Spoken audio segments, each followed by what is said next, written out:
So we are providing equipment solution to the industry. Okay. Yun yung natin aspiration na as much as possible merong part ng CLS sa lahat ng construction So solution. makakapag-provide ka ng Construction, any yeah. equipment sa lahat ng construction.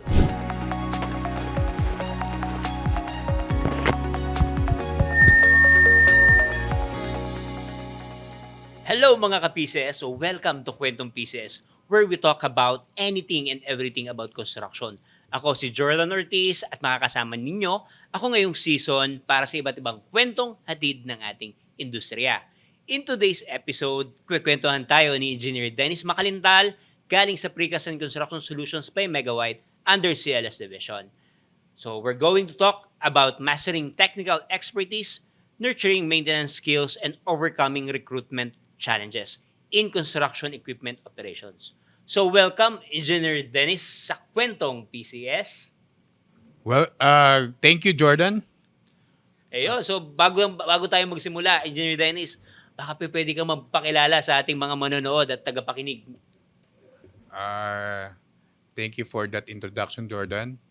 By the way, I'm Dennis Makalintal, the current head of CLS. I graduated as mechanical engineer in 1995.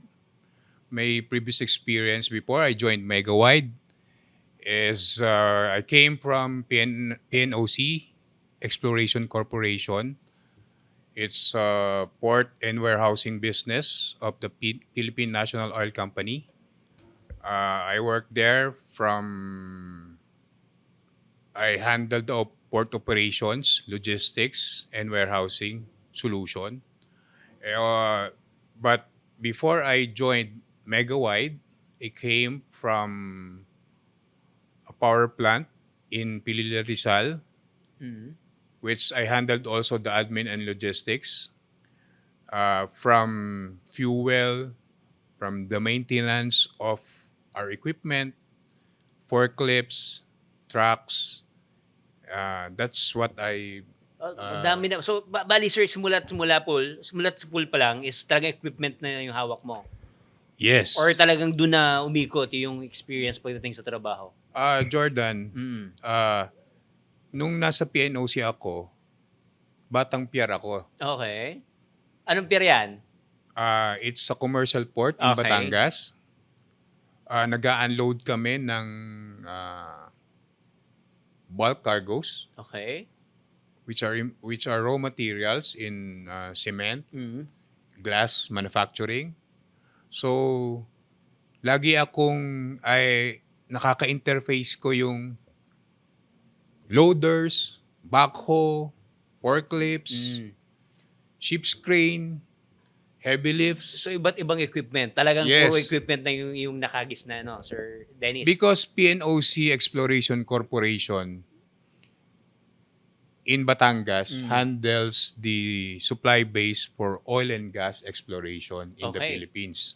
So lahat ng heavy lift cargo doon ibinababa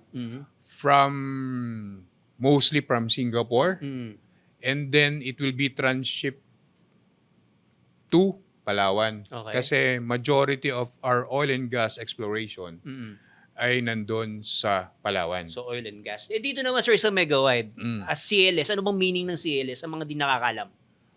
CLS stands for Construction Equipment, Logistics, and Services. So, Yeah. talagang more on equipment yung inyong ino-offer, no? Tama ba sa market? Yes, from Okay. tower cranes, from light equipment. Oh. Yeah. So we are providing equipment solution to the industry. Okay. So, any equipment, you name it, you have it. Tama ba? Tama ka, Jordan. Yun, no? Tumpak na tumpak. Tumpak na tumpak. O sige, dahil dyan. Kasi, alam mo, yun yung natin aspiration na as much as possible, merong part ng CLS sa lahat ng construction so, solution. makakapag-provide ka ng Construction, any yeah. equipment sa lahat ng construction. Napakagandang sir, na malaman kung ano yung ibig sabihin ng CLS. So at least alam na ng ating mga nanonood at ating mga tagapakinig kung ano talaga yung ibig sabihin ng CLS. So moving forward, Engineer Dennis, may mga question ako ditong hinanda para at least masagot mo. So, iisa-isahin natin ha. Okay lang ba? Basta huwag mahirap yan, Jordan. Basta huwag mahirap. Kayang-kaya mo sagutin to, Sir Dennis. Sige, for our question number 1. Sir Dennis, ano yung mga requirements na kailangan or technical skills na hinahanap natin, lalo na sa mga tao para sa CLS? In CLS, we are requiring people to submit their NC2 requirements from Okay. TESDA Mhm. because from here, we let our clients know that they have the correct skills for that particular equipment Okay. which they are going to operate. Mm. Kaya naman, yung kliyente natin, once na we submitted the, To certifications. the certification from TESDA, Mm. they are well aware that these people are equipped with the skills, necessary skills Mm. to help them operate or maintain the equipment. Okay. So talagang napakahalaga na meron kang mga certifications sa ganun. Yes. Hindi lang basta-basta, sir, na mag-hire ka dyan ng bakante, no? Basta talagang bina-background check nyo tong mga tao natin. Yes. And we also do some partnership with TESDA Okay. in order for us to really be aware and to really be on top of each skills of our people. Kasi yun naman yung importante sa equipment eh. Tama. Ang equipment nagagawa. Mm. Pero yung tao, hindi kailanman, kung hindi siya equipped with that particular skill, mahirap. Mahirap. Agree. Kaya that's why yung nami-maintain natin yung equipment, pag may gawa, yung equipment may sira, nagagawa natin. Pero yung tao, pag may sira ulo na yun. Diba? Mahirap gawin. Mahirap gawin. Oo, tama nga naman. Tama nga naman. Diba? Galing, galing. So, sir, yung next question ko related doon sa unang tanong. So, paano makaka-contribute sa project efficiency tsaka sa safety ang pagkakaroon ng mga technical skills? Magandang tanong yan, Jordan. Mm. Kasi, nire-require natin yung mga certification from TESDA for us to really be, for our client to be confident Yes. in our Yun yung equipment. keyword, yes. Because they will know Mm. that these people are operating the equipment based on standards. And with this, it helped the project to attain its maximum efficiency. Mm. Kumbaga, yung schedule natin, mamimit natin because of this equipment Yeah. and because of these operators and our workers as well. And punto. How about sa safety naman, sir, pagdating sa safety?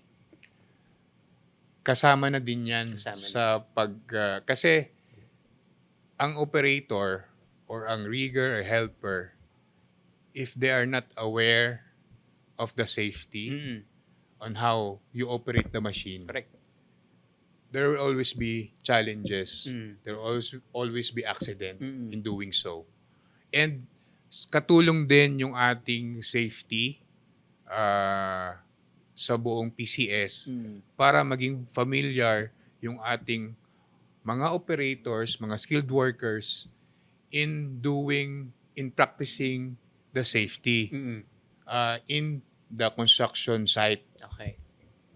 Ayos. So, sir, paano naman nakakatulong? May mga training ba tayong binibigay sa ating mga empleyado sa CLS?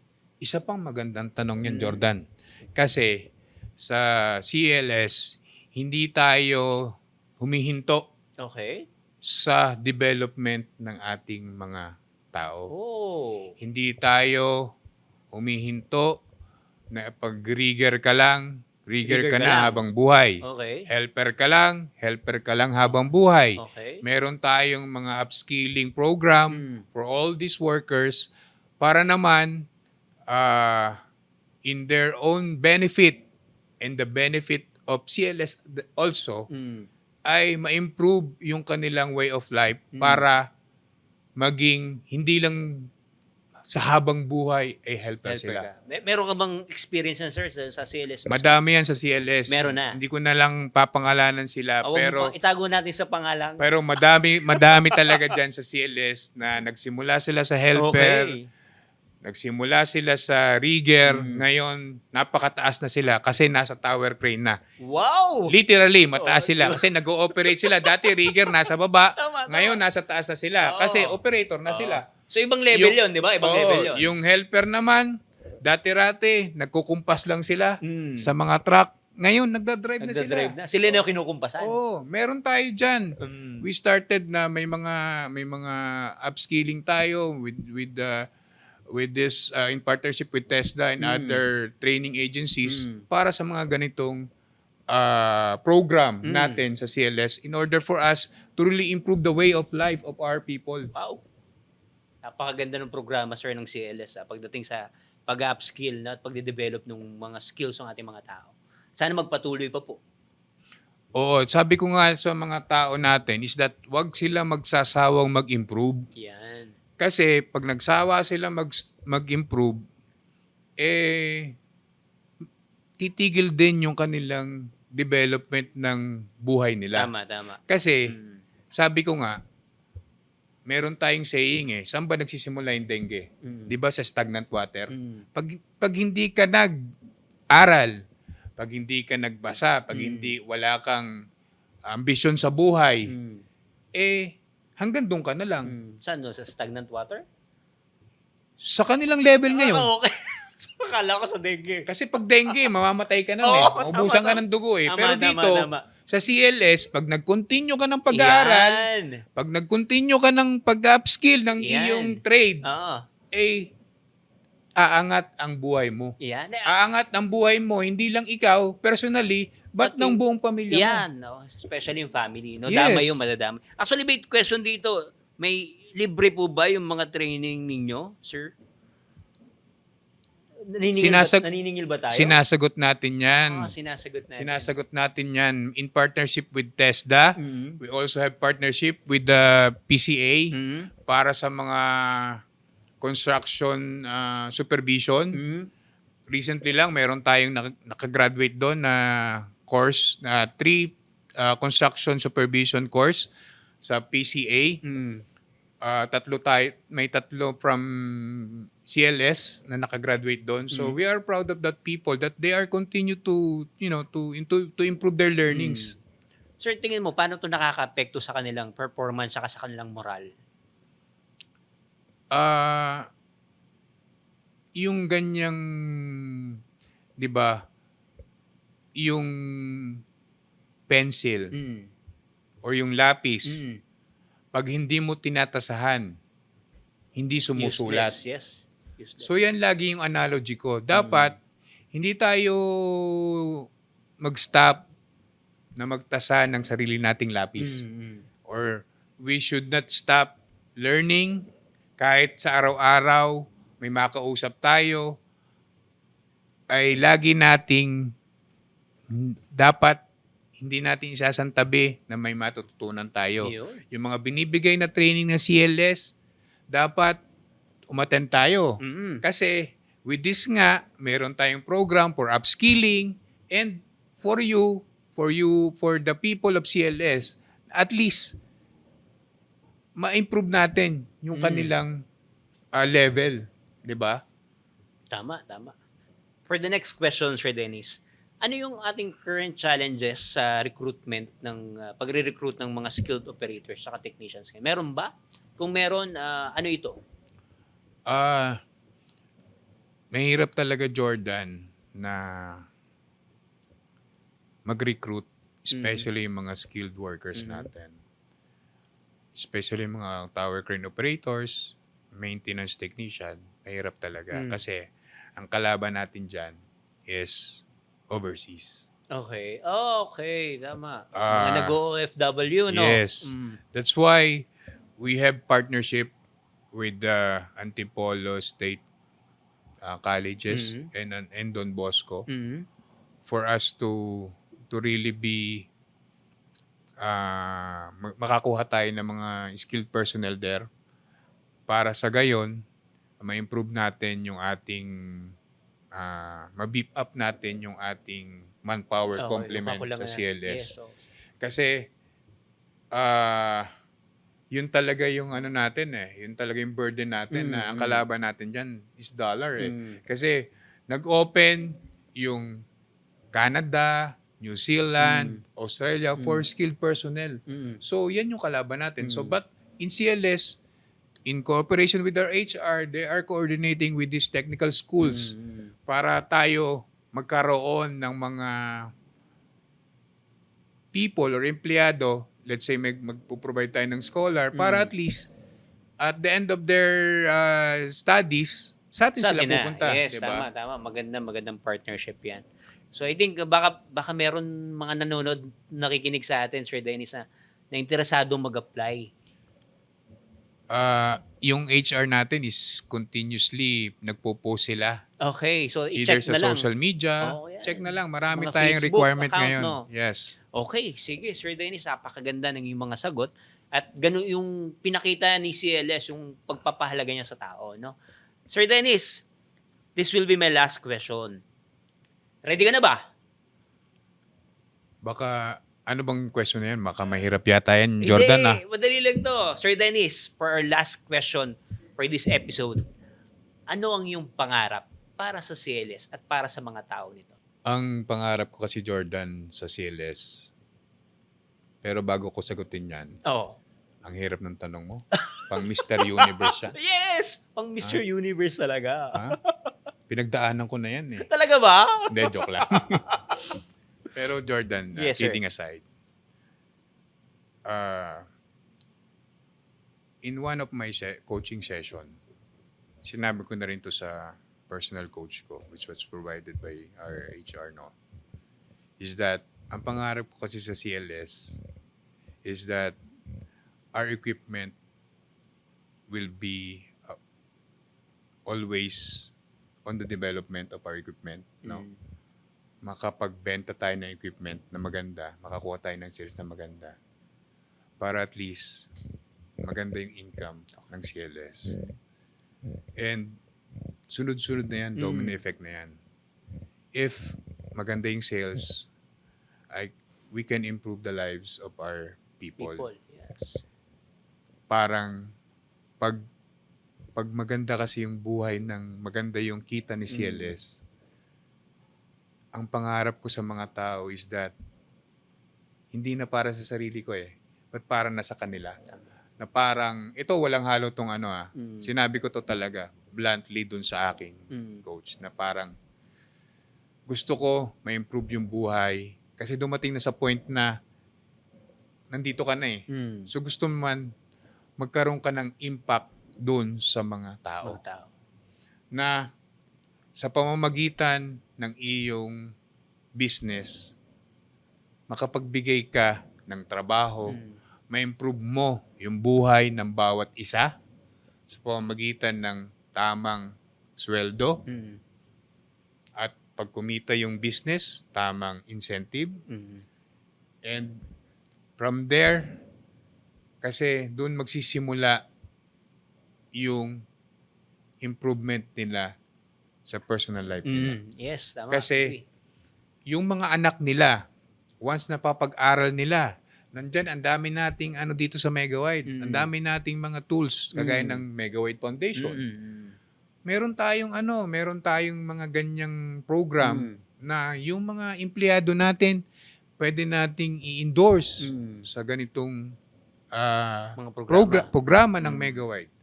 And sabi ko nga, makita mo lang at the end of the day, makita mo lang na yung tao mo kontento, masaya. Yun yung pangarap ko sa CLS. Grabe. Yun yung aking aspiration talaga when I joined CLS. Okay. Kasi sa past kong mga work, ang laking fulfillment pag nakikita mo sila sa mall, tapos babati sila sa'yo, "Sir, ako nga pala si Juan de la Cruz. Ako nga pala yung natulungan nyo. Ako nga pala yung driver nyo dati. Ako nga pala yung operator nyo dati. Diba? Tapos, maganda yung buhay na nila. Diba? So, yun yung, alam mo yun, yung fulfillment ko as being a leader, yun yung gusto ko ma-attain bago ako mag-retire or bago, o kung gusto pa ng Mega White sa akin, pero yun yung gusto ko Pero talaga. matagal pa naman siguro yung retirement period mo. Alam mo, Jordan, batang-bata pa tayo. Pero, kidding aside, Yes. yun yung gusto ko. Di ba, ang ganda na, pag naglalakad ka sa kalye, may babati sa'yo. And hindi ako, kahit, hindi ko talaga matatandaan sila isa-isa. Sabi Tama. ko nga sa mga tao when I do